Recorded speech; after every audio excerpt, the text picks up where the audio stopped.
তো গাইস, আপনারা কিভাবে আছেন? আশা করি ভালো আছেন। তো আমরাও ভালো আছি আপনাদের দোয়ায়। আমাদের শুটিং চলতেছে, দেখেন কত মানুষ। এই যে ডাইরেক্টর, এই আমাদের ক্যামেরাম্যান। একদম গফফর মাল। এটা হিরোনি, এটা হিরো, এই তিনটা হিরো, একটা হিরোনি।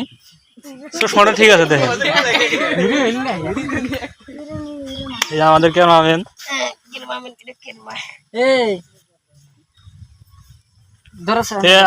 আমাদের সাপোর্ট করবেন, ভিডিও দেখবেন। চ্যানেলের নাম হলো অনলি ফানি ভিডিও 01। পেজটা ফলো করবেন আর ইউটিউবে দিলে সাবস্ক্রাইব করবেন।